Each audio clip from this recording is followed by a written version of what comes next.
देखो बायोलॉजी में हम पढ़ रहे थे मानव में होने वाले रोग, दो प्रकार के पढ़ रहे थे, संक्रमित और असंक्रमित। ये हमारे अभी तक संक्रमित रोग चल रहे हैं, ठीक है।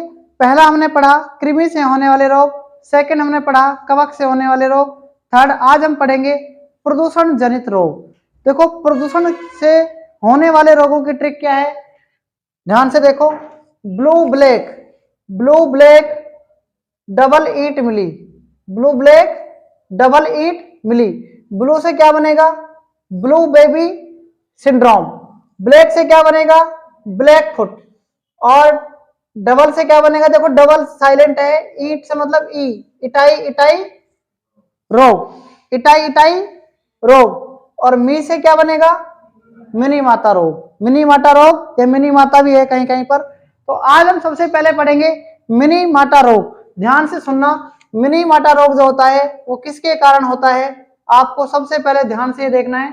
ये जो HG है ना, HG को इंग्लिश में मरकरी कहते हैं। मरकरी का हिंदी अर्थ होता है पारा। जब शरीर में पारे की मात्रा क्या हो जाती है, अधिक हो जाती है। पारे की मात्रा क्या हो जाती है, अधिक हो जाती है। अधिक होने से ये रोग होता है। इसमें क्या होता है, देखो होंठ, लिप्स, जीभ, टोंग, आंख, आइज आदि कार्य नहीं करते हैं। उसके बाद यह बीमारी फर्स्ट में जापान के एक मिनी माटा खाड़ी जगह है, वहां पर पारे से संक्रमित मछली से हुई थी। पारे से संक्रमित मछलियों में हुई थी, तो वहां से इस रोग की शुरुआत हुई थी। तो कहने का मतलब मिनी माटा रोग सबसे पहले कहां से आया, जापान से आया, ठीक है। ऐसे ही अगर हम बात करें कोरोना की, तो कोरोना वुहान शहर से आया, चीन के वुहान शहर से, ठीक है। आपको याद रखना है, इसको याद रखना है, मिनी माटा रोग HG की अधिकता से होता है। क्लियर है ना, ध्यान रखना आपको, ठीक है। दूसरा आता है इटाई इटाई रोग। दूसरा क्या है, इटाई इटाई रोग। मानव शरीर में कैडमियम में क्या होती है, देखो कैडमियम वहां पर देखो, कैडमियम में क्या होती है, धातु होती है। इसकी मात्रा ज्यादा होने से ये होता है, ठीक है। इसमें जोड़ों में वे अस्थियों में दर्द होता है। जोड़ों का मतलब अस्थि जोड़ों में, ठीक है। कहने का मतलब अस्थि जोड़ों में, बोन जॉइंट्स, ठीक है। और अस्थियों में दर्द होता है। फेफड़ों में यानी लंग्स में और लीवर में क्या हो जाता है, कैंसर हो जाते हैं, ठीक है। तो इटाई इटाई रोग किसके कारण होता है, कैडमियम के कारण होता है, कैडमियम की अधिकता से होता है, ठीक है। तीसरा आता है blue baby syndrome. Blue baby syndrome, blue का मतलब क्या हो जाता है, नीला।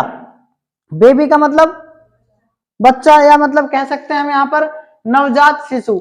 नवजात शिशु कैसा हो जाता है, नीला नीला पड़ जाता है, ठीक है। नवजात शिशु क्या पड़ जाता है, नीला पड़ जाता है, इसीलिए इसका नाम ब्लू बेबी सिंड्रोम पड़ा है, ठीक है। सिंड्रोम का मतलब क्या होता है यहाँ पर, लक्षण, ठीक है। यह है बीमारी, ध्यान से देखना, यह है बीमारी पीने के जल से। आपने देखा होगा पानी जो पीने का जल होता है उसमें नाइट्रेट की अधिकता, नाइट्रेट का मतलब NO3 की अधिकता हो जाती है। NO3 का मतलब नाइट्रोजन और ऑक्सीजन दोनों की मात्रा क्या हो जाती है, अधिक हो जाती है। तो इसमें NO3 की मात्रा अधिक होने से क्या होता है, देखो हीमोग्लोबिन से रिएक्शन होती है। क्या होती है, हीमोग्लोबिन से जब रिएक्शन होती है किसकी, नाइट्रेट की, NO3 की जब किससे रिएक्शन होगी, हीमोग्लोबिन से रिएक्शन होगी, तो क्या होगा, ध्यान से सुनना, मिथेनोग्लोबिन क्या बन जाएगा, मिथेनोग्लोबिन बनता है। और ये कौन सा मिथेनोग्लोबिन बनता है, असक्रिय।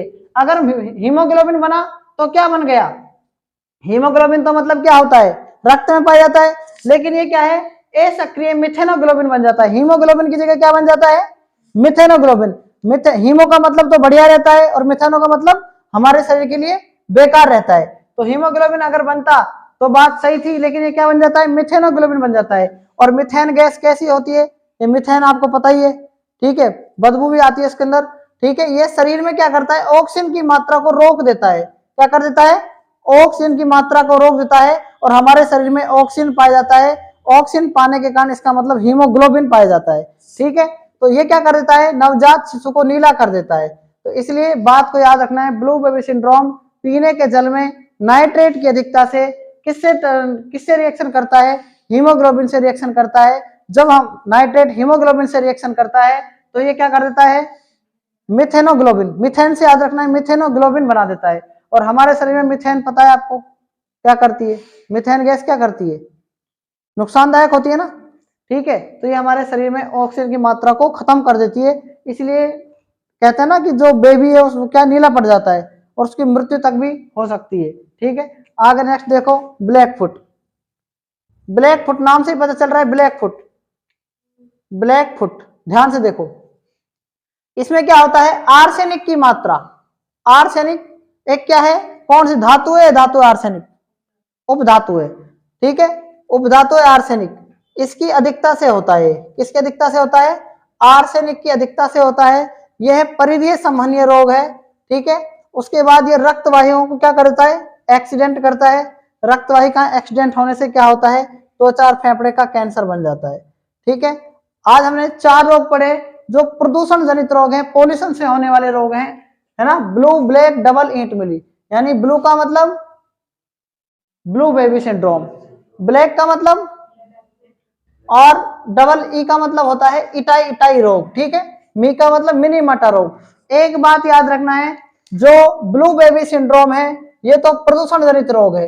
मैं आपसे बात कर रहा हूं टर्नर सिंड्रोम की, आपको बताना है टर्नर सिंड्रोम कौन सा रोग है, टर्नर सिंड्रोम कौन सा रोग है।